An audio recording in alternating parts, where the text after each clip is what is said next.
Hello.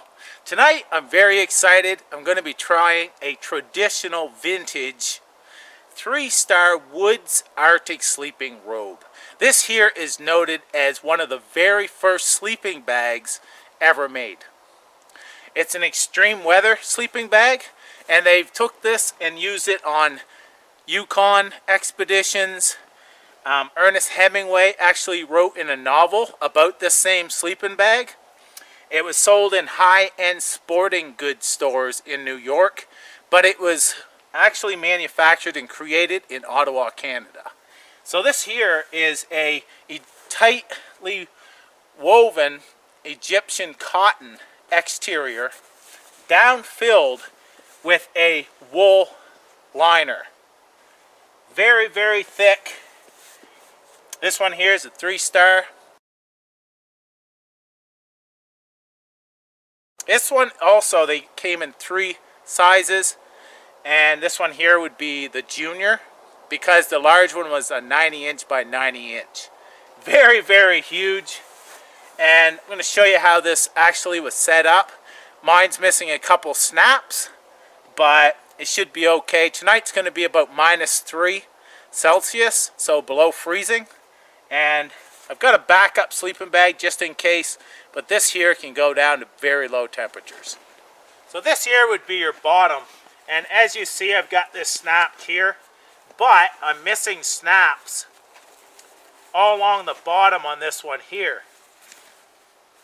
You see how thick that is and such. I'm just going to let it drape over like this tonight, but this all snapped together across the bottom and up the sides. Now up top here, and I'll unsnap this, what they have is this extra wool part here. And you'd sleep on your side and such and press against the back side. This would lay up over your head, plus you had a couple drawstrings. So you could lay your rifle in front of you and some extra clothing along this part here, and you'd be back in there. So you was able to keep your rifle and such.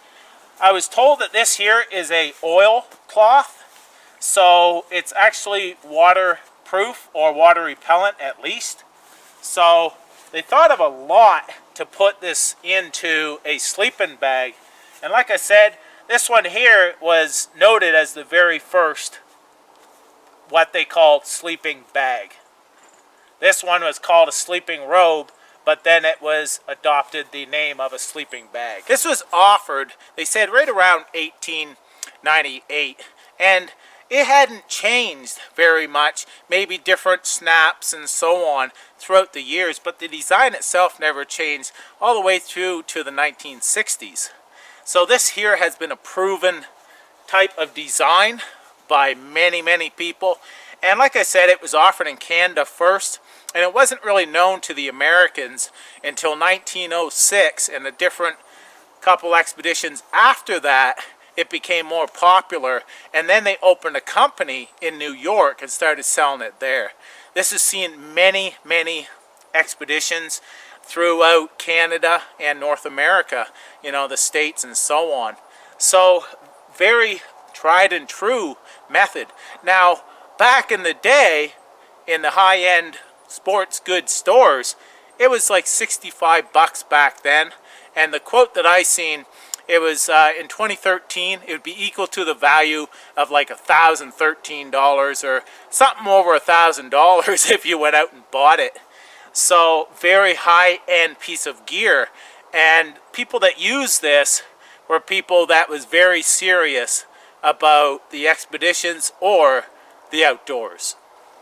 So the reason for the creation of this sleep system here was because most people, what they did is use wool blankets, and to get down to more colder temperatures, they would use what they called the blanketing method.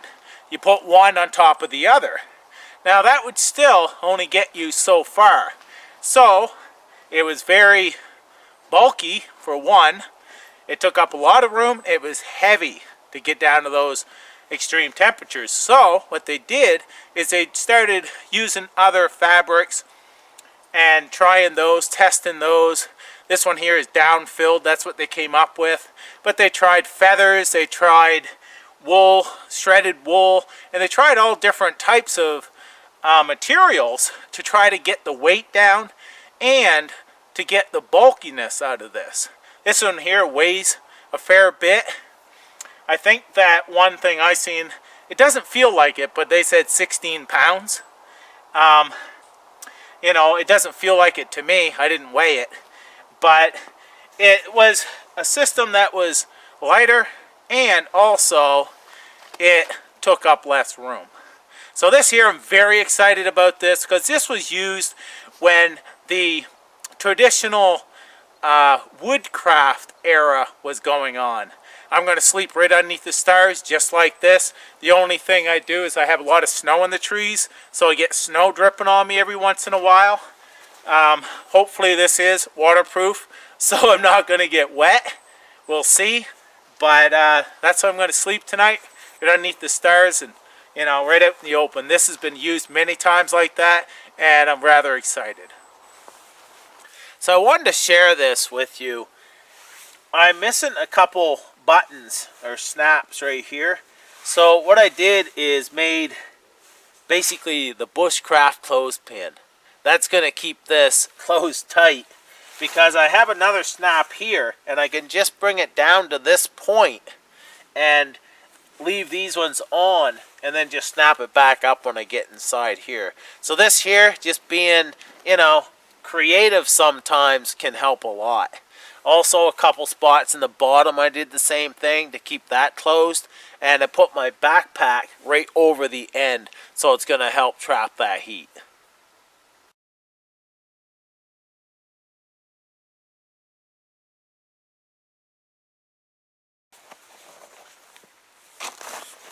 So I'm going to crawl in here there now. It's getting late, about to turn in. Got to watch that I don't pop those clothespins right there. Well, I popped that one, but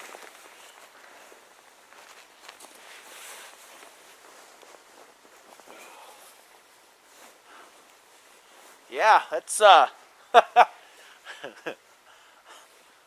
think that's gonna be pretty nice, to tell you the truth. And I can put it right up. I can put it right up over me. You got some weight here as well on top of you. I'll let you know as the night goes on, you know, if I get cool or not. It's like -4 right now, Celsius. So it's getting a little cool.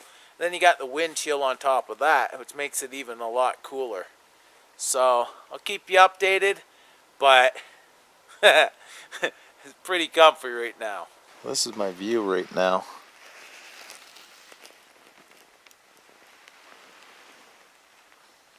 That's the sleeping bag.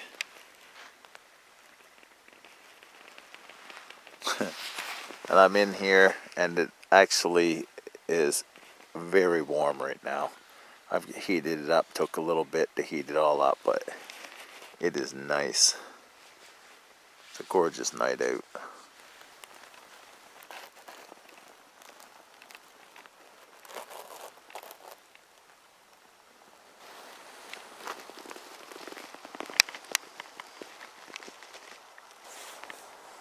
Good morning. That there was a nice night.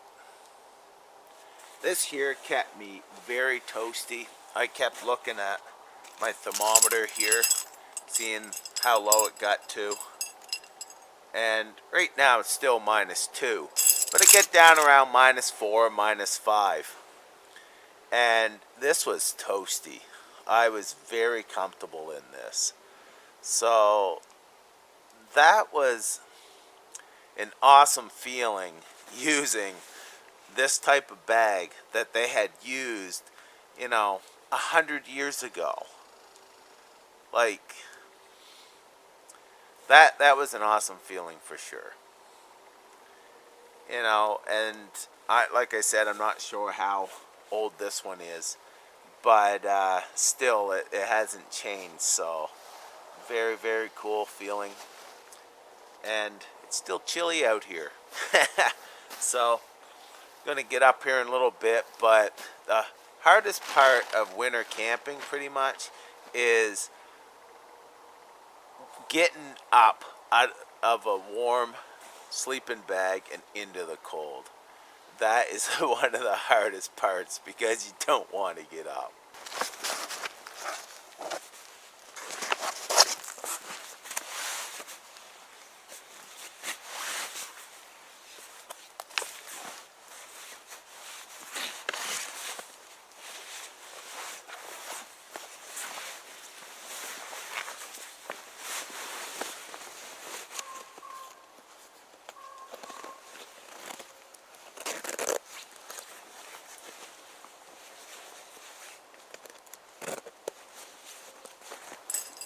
So I'm all packed up there now, and I was able to get that sleeping bag in this backpack.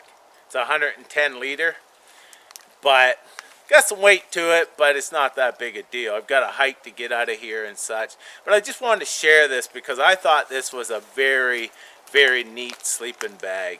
It's one of the first sleeping bags that was ever recognized as a sleeping bag. Very comfy last night, and kind of curious how low can I go with this sleep system. I want to thank you for watching. Take care, and happy 2020.